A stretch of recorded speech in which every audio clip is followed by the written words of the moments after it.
It does look like it's getting close towards the 70-metre mark, which this is just spectacular throwing.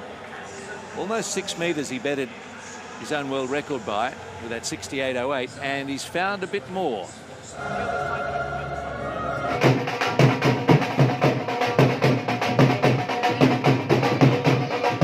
बहुत मेहनत करता है जी, बहुत मेहनत करता है। जो मेरे बेटे ने कहा था ना जी, देश के लिए करके दिखा दिया जी। पूरे देश को गर्व है, पूरे गांव को, और सब ने खुशी है जी मेरे बेटे की। सारे एक बंदे ने कति कल पूरा खेवड़ा मतलब टीवी के आगे बहुत नटखट था जी, बहुत पिटाई खाता था।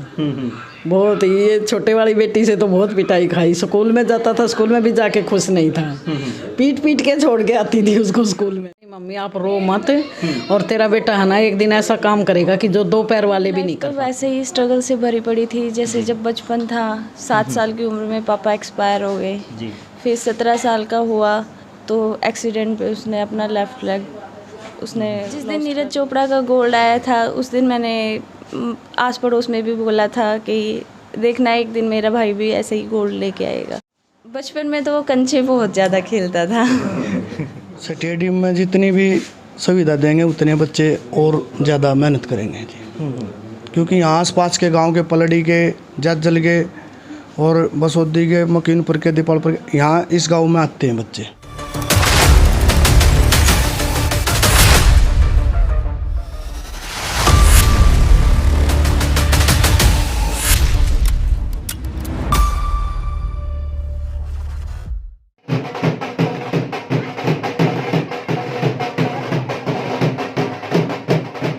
हेलो नमस्कार आदाब सत श्री अकाल। मैं हूं वजिंदर सिंह। आप देख रहे हैं दी अवेयर। गांव खेवड़ा में हम मौजूद हैं क्योंकि आज गांव खेवड़ा ही नहीं पूरे हरियाणा और देश ये एक बहुत खुशी की बात निकल के आई है, क्योंकि अभी कुछ दिन पहले ही नीरज चोपड़ा ने गोल्ड जीता जैवलिन थ्रो में, परंतु अभी एक बार फिर ओलंपिक पैरालंपिक में गांव खेवड़ा से निकले सुमित अंतिल ने एक बार फिर से जो है देश को खुशियों का मौका दिया है। उसकी ज़िंदगी और जर्नी को जानने के लिए हम पहुँचे हैं। माता जी हैं, उनसे जानेंगे उनकी ज़िंदगी के अहम पहलुओं के बारे में। माता जी क्या कहना चाहेंगे? आपके बच्चे ने पूरे देश ही नहीं दुनिया में नाम सुमित अंतिल का चमक रहा है। देखो जी, बहुत दुख में से निकल गए और अभी भगवान ने ये खुशी दी है हमारे को जी। बेटा बोल के गया था कि मम्मी गोल्ड मेडल लेके आऊँगा, और बेटे ने ला के दिखा दिया जी। बहुत मेहनत की जी बच्चे ने, 3-4 घंटे, 4 घंटे सुबह, 4 घंटे शाम को। उसने कोरोना में भी अपनी प्रैक्टिस बंद नहीं की। कोरोना में भी बस उसका प्रैक्टिस की धुन थी। तभी ज़्यादा लॉकडाउन चल रहा था ना, तभी छत पे करता था जी। हाँ, बहुत मेहनत की जी बेटे ने, बहुत मेहनत की। पैर में घाव हो गया था, तभी भी ना मेरे को दिखाया, घाव न बताया, और छुपा मेरे से तो बहुत छुपा के रखता है चीज़ों को। घाव तो मेरे को बताता ही नहीं कि क्यों मेरे को अटैक की बीमारी है, तो वो सोचता है तू कभी मम्मी को चिंता में डाल दे, मम्मी को कुछ हो जाए, तो मेरे को तो वो अपना दुख कभी बताता ही नहीं। पर फिर भी मैंने उसको देख लिया कि पैर में ज़्यादा घाव है। फिर वो ये पवन डॉक्टर है एक यहाँ पर, मैंने उसके पास फ़ोन किया। मैं कहा बेटा वो ऐसे ऐसे सुमित खेलने के लिए जाएगा और उसके पैर में तो बहुत घाव है। तब उसने महंगी महंगी ट्यूब ला के दी, तब उसका घाव कंट्रोल में आया। अभी भी घाव तो है, पर फिर भी इतना नहीं है कि मतलब जितना पहले था। बहुत मेहनत करता है जी, बहुत मेहनत करता है। जो मेरे बेटे ने कहा था ना जी, देश के लिए करके दिखा दिया जी। पूरे देश को गर्व है, पूरे गांव को, और सब ने खुशी है जी मेरे बेटे की। सारे एक बंदे ने कति कल पूरा खेवड़ा मतलब टीवी के आगे बैठा था। सुमित की जो बचपन है उसको याद करते हुए कुछ बातें बता पाएं? बचपन तो उसका बहुत नटखट था जी, बहुत पिटाई खाता था। बहुत, ये छोटे वाली बेटी से तो बहुत पिटाई खाई। स्कूल में जाता था, स्कूल में भी जाके खुश नहीं था, पीट पीट के छोड़ के आती थी उसको स्कूल में भी। और फिर मतलब जैसे जैसे थोड़ा बड़ा होता गया वैसे बहुत ही शांत स्वभाव, न किसी से मतलब ज़्यादा लड़ाई झगड़ा, कभी किसी से फालतू वो नहीं करता। अब तो अकेला बेटा है आपका, और अकेला तो कहते हैं अक्सर बिगड़ जाता है, तो ना जी, ऐसा कुछ नहीं हुआ? नहीं, ऐसा कुछ नहीं हुआ। तो खेलों में रुझान कैसा था? शुरुआत से ही खेलों में रुझान था? शुरू से था तो खेलों में रुझान है, पर जैसे स्कूल में था तो मतलब जैसे अभी ये इसमें पैरा ओलंपिक इसमें गया ना पैरा में, तब उसने ज़्यादा मेहनत करी। बोला मम्मी अब तो क्यों उसका एक्सीडेंट हुआ ना, तब वो मैं रोती रहती थी बेस हॉस्पिटल में, तो मैं उसके आगे तो नहीं रोती थी, बाहर रो के जाती थी। तो बच्चा आँख तो पहचान लेता है, तो आँखों को देख के मेरे को बोलता है मम्मी आप रो के आए हो ना। मैं बोली नहीं बेटा रो के नहीं आई। बोला नहीं मम्मी आप रो मत, और तेरा बेटा है ना एक दिन ऐसा काम करेगा कि जो 2 पैर वाले भी नहीं कर पाते ऐसा काम करेगा। और मेरे बेटे ने बहुत मेहनत करके दिखा दिया जी। हालांकि काफ़ी कचोटने वाला पल होता है वो, उसको याद करना बहुत मुश्किल होता है, परंतु फिर भी बता पाएँ कि भाई उस दिन हुआ क्या था। जिस दिन एक्सीडेंट हुआ, ये ट्यूशन पढ़ के आ रहा था जी। तो रास्ते में ये ट्रैक्टर वाला था, ये दारू पिए हुए था, तो ये साइड से अब निकल रहा था या कैसे, मतलब बाइक को इसके डंपर के पहिया के आगे आगे घिसड़ती चली गई काफ़ी दूर तक। और ये तेल की टंकी में बैठा रह गया। जिसके शरीर में जान थी इसलिए इसने है ना ये पैर दबाया था पहले इसका, उसके बाइक इस साइड पड़ रही थी ना, तो इसने हिम्मत करके ऐसे हैंडल उठा के और अपना ये पैर निकाल कर ये तेल की टंकी में आ गया। और बाइक उड़ती जा रही, चिंगारी उठे बाइक में से, रोड पर घिसती जा रही थी, चिंगारी उठे, पर मतलब उसने रोका नहीं, वो दारू पी रहा था, उसको होश नहीं था। इसने फिर मतलब जैसे ये पैर है ना वो डंपर के पहिया के रोड के और बाइक के टायर के बीच में घिसता चला गया। यहाँ इतनी तो हड्डी भी नहीं थी बिल्कुल। तो इसका एक दोस्त है शोरपुर का आयुष, उसने अपनी जान पर खेल कर पहले तो वो इसके बराबर बराबर भागता रहा कि भैया रोक ले, बच्चा उलझ रहा है, भैया रोक ले, बाइक उलझ रही है। वो दारू पिए हुए था, वो अपनी धुन में कुछ डर के भी भाग रहा होगा जी। तो उसने नहीं रोकी, फिर उस लड़के को थोड़ा दिमाग काम कर गया, उसने आगे बाइक निकाल ली, आगे बाइक निकाल कर ऐसे तिरछी खड़ी कर दी रोड पर। तब तो ट्रैक्टर वाले ने रोकनी पड़ी।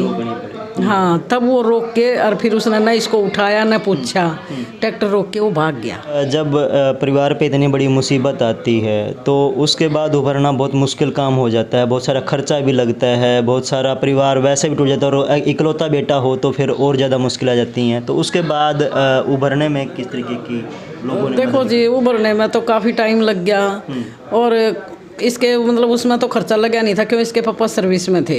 तो ये बेस हॉस्पिटल में चला इलाज, RR हॉस्पिटल में चला, फिर पैर इसका ALC सेंटर में चढ़ गया था पुन्ना। फिर उसके बाद यहाँ ऑटोबॉक कंपनी में तो मैं 1 लाख रुपया लगा के इसका पैर बनवा के लाई थी ताकि ये भाग तो वो निकले नहीं। फिर उसके बाद ये जाने लग गया था खेल में। जेवलिन थ्रो की तरफ रुझान किस तरीके से आया, क्योंकि उभर तो गए वो दिमागी तौर पे भी और शारीरिक तौर पे भी, जैसे आर्टिफिशियल पैर लगा करके, फिर जेवलिन थ्रो की तरफ ध्यान किस तरफ चला? ये एक मतलब यहाँ का दामाद भी है वो, और पहले तो हमें नहीं पता था कि ये यहाँ ही शादी हो रही है उसकी। बाद में वो भी पैरा एशियन में ये सिल्वर मेडल लेके आया था। तो ये जैसे साई में जाने लगा, ये 15 दिन गया था शायद, तो उसकी नज़र इस पर पड़ी, तो उसने इसको बोला कि भैया मैं तेरे को दिल्ली छोड़ना चाहूँ तो चला जाएगा। ये बोला नहीं भाई साहब मैं नहीं जाऊँगा, मेरी मम्मी अकेली रह जाएगी। फिर इसने मेरे को बताया, 2-3 दिन बाद बताया इसने मेरे को, बोला मम्मी एक भाई साहब हैं स्टेडियम में, वो ऐसे ऐसे बोलते हैं। मैं बोली बेटा तेरे भगवान तेरे रास्ते खोल रहा है, तू चला जा, मैं तो अकेली रह लूँगी। बोला नहीं मम्मी आप बीमार रहते हो। मगर कोई बात ना, मेरा परिवार रहा इतना संभालने वाले, पास पड़ोस मेरा पूरा बहुत अच्छा है। हाँ, तो मगर ये सब संभालने वाले रहे मेरे को। फिर उस समझाने से वो दिल्ली चला गया था। फिर दिल्ली वहाँ नवल सिंह कोच है इसका, उसने भी बहुत काफ़ी मेहनत की। सीधा इसको मतलब पहले स्टेट नहीं खेला, नेशनल नहीं खेला था, सीधा इसको इंटरनेशनल फिनलैंड में खिलाया था। वहाँ बल्कि इसके ऊपर RTI भी लगा दी थी कि भाई नेशनल नहीं खेला, स्टेट नहीं खेला, तो सीधा ऐसे कैसे खिला रहे हैं। फिर नवल सिंह कोच को किसी ने बताया कि मतलब इसको है ना आउटस्टैंडिंग एंट्री दिखा दो, तो तभी इसको खिलाया, तो इसको सीधा गोल्ड आ गया उस टाइम। फिर उसके बाद तो भगवान ने रास्ते खोल दिए। फिर खाने में क्या क्या पसंद है सुमित को? खाने में तो जी देखो मतलब कुछ भी दे दो, मतलब ये नहीं है कि मम्मी तूने ये नहीं बनाया वो नहीं बनाया, कभी भी नहीं बोला। चाहे सब्जी में नमक मिर्च हो, कभी मतलब इसने खाने के ऊपर ये नहीं किया कि मैं ये नहीं खाऊं वो नहीं खाऊं। जितना खाना है अगर नहीं भाएगा तो मैं बोल दूंगी ना बेटा ये तो बहुत कम खाया, बोला मम्मी जितना खाना था खा लिया बस। अपने हरियाणा में कहते हैं कि जब नौकरी लगती है तो रिश्ते आने शुरू हो जाते हैं, ऐसे ही जब खेलों में या किसी अन्य फील्ड में जब बड़ी अचीवमेंट आती है तो रिश्तों की लाइन लग जाती है। तो अभी अपने आपके घर में भी ऐसा लगने वाला है, तो शादी आपकी पसंद से करेगा सुमित या फिर अपनी पसंद से करेगा? देखो जी, पहले तो यही बोलता था कि मम्मी की पसंद से करूँगा। हाँ, पहले तो ऐसे ही बोलता था, ऐसे कहता था। और अब अभी तो आएगा तभी पता चलेगा। अभी तो आएगा तभी बोलेगा क्या बोलेगा। वैसे करेगा मेरी पसंद से। ये तो वो बोल के रखता है कि मम्मी तेरी पसंद की लेके आऊँगा। मैं अभी 1-1.5 महीना बीमार काफ़ी रह गई थी, कोरोना हुआ तब। तो तब एक दिन मेरे को ज़्यादा हालत ख़राब थी, ऑक्सीजन भी मेरी 83 आ गई थी, बुखार भी 104 था। तो उस दिन मैं जैसे रोती रोती रो रही थी तो बोला मम्मी रो मत, ओलंपिक के बाद शादी कर देना। आमतौर पे जो बच्चे मना करते हैं, परंतु चलिए वो आपकी मजबूरियों को समझते हुए हाँ कर रहा था। बोला मम्मी ओलंपिक के बाद शादी कर देना। खुश तो हम सब हैं, पूरा देश जो है खुशियाँ मना रहा है, परंतु फिर भी आप बता पाए कि भाई जब वो आएगा तो किस तरीके का स्वागत की तैयारी आपने की? देखो जी, वो तो पूरे गांव का बेटा है, पूरा गांव करेगा। मेरे से ज़्यादा गांव का बेटा है जी। वो कल पूरा खेवड़ा टीवी के आगे बैठा था जी। हाँ, तो उसकी मेरे से ज़्यादा उसकी चाची ताई मेरे पास पड़ोस की, कल हमारे घर में मतलब टीवी के आगे इतनी गर्मी थी, तभी भी किसी को गर्मी नहीं लग रही थी, सभी टीवी के आगे बैठे थे। हाँ, तो जैसे इसकी चाची ताई गांव जैसे करेगा जी, वैसे ही मेरे को वो है। अभी हमारे साथ सुमित अंतिल की बहन हैं, उनसे भी ज़िंदगी के जो उतार चढ़ाव देखे हैं सुमित अंतिल ने, उनके बारे में जानेंगे और कितना उनके लिए मुश्किल रहा इस सफ़र तक पहुंचने में। उनकी लाइफ तो वैसे ही स्ट्रगल से भरी पड़ी थी। जैसे जब बचपन था, 7 साल की उम्र में पापा एक्सपायर हो गए। फिर 17 साल का हुआ तो एक्सीडेंट पे उसने अपना लेफ़्ट लेग उसने लॉस्ट कर लिया। फिर उसने मतलब ये था कि अपने लाइफ को आगे बढ़ने के लिए स्ट्रगल पे स्ट्रगल करता चला गया। फिर आज ये दिन आया है कि उसने गोल्ड लिया। बच्चे का पैर चला जाता है या फिर शरीर का कोई भी अंग चला जाता है तो परिवार के लिए कितना मुश्किल रहा वहाँ से उभरते हुए यहाँ तक पहुँचे? देखो, मैं ये कहना चाहूँगी कि मैं उस टाइम को बिल्कुल भी याद नहीं करना चाहूँगी, क्योंकि वो टाइम ऐसा था कि हमारी लाइफ का सबसे कहते ना कि ब्लैक डे था। हमने अपनी लाइफ में सब कुछ खो दिया था। एक बार तो ये लगा था कि ज़िंदगी में कुछ बचा ही नहीं है।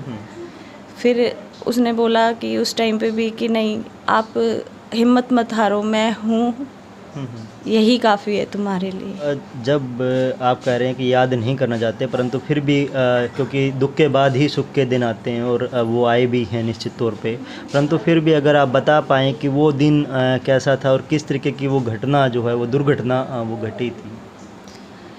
5 जनवरी 2015 को उसका एक्सीडेंट हुआ था।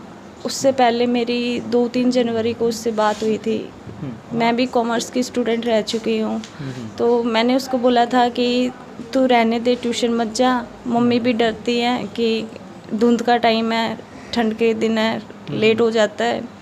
मैं आऊँगी तेरे एग्ज़ाम से पहले और मैं तेरी प्रिपरेशन करवा दूँगी। उसने बोला था कि 2 दिन रहते हैं, 2 दिन के बाद मैं ट्यूशन छोड़ दूँगा, लेकिन वो 2 दिन पूरे ही नहीं हुए हमारे।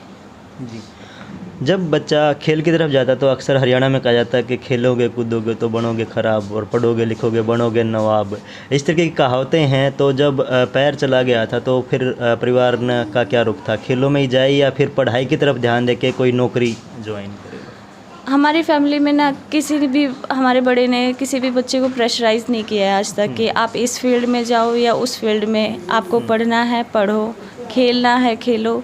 मतलब ये है कि कोई भी पेरेंट्स किसी को प्रेशराइज़ करता ही नहीं कि आपको ये सब्जेक्ट लेना है। मैं मोस्टली न्यूज़पेपर में देखती हूँ कि पेरेंट्स बोलते हैं 90% आने चाहिए, 95% आने चाहिए। यहाँ पे ऐसा कोई प्रेशर नहीं है। बाद परिवार, गांव और तमाम रिश्तेदारों को कैसा रिएक्शन दिखाई दे रहा है?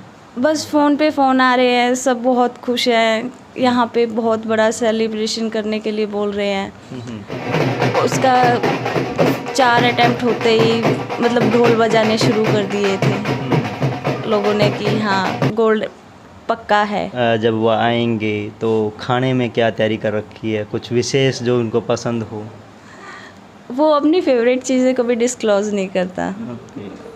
उसने वो हमेशा यूँ कहता है कि फिर हमारा काफ़ी बड़ा परिवार है, तो वो कहता है कि है ना, फिर हर जगह मेरे को वही खाने को मिलता है। तो इसलिए वो कहता है कि बस ये बोल दिया करो कि मुझे रोटी सब्ज़ी ज़्यादा पसंद है।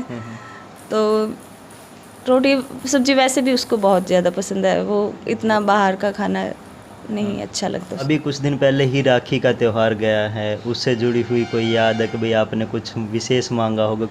मैं उससे बड़ी हूँ, तो वैसे तो मैं उससे कभी हम बहनें डिमांड नहीं करती, लेकिन हम तीनों बहनें यही बोलती थी कि भाई तू गोल्ड लेके आना। तो उसने बोला था कि डन, अब की बार पीछे नहीं हटना मुझे।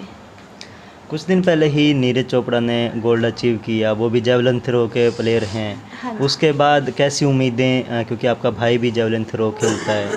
जिस दिन नीरज चोपड़ा का गोल्ड आया था उस दिन मैंने आस पड़ोस में भी बोला था कि देखना एक दिन मेरा भाई भी ऐसे ही गोल्ड लेके आएगा।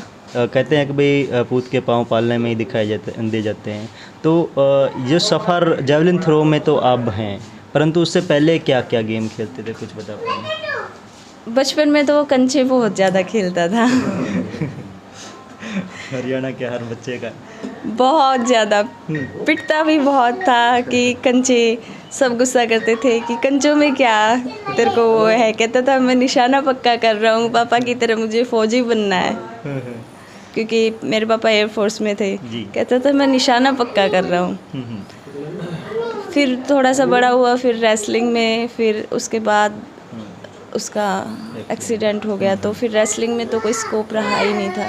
जी, थैंक यू। ये थे सुमित अंतिल की बहन, जिन्होंने बहुत नज़दीक से दुख के पल भी देखे हैं, और अब आज खुशी का जब पल आया है इतना बड़ा, तो वो भी ये सेलिब्रेट कर रहे हैं पूरे परिवार के साथ मिलके, पूरे गांव के साथ मिल कर के।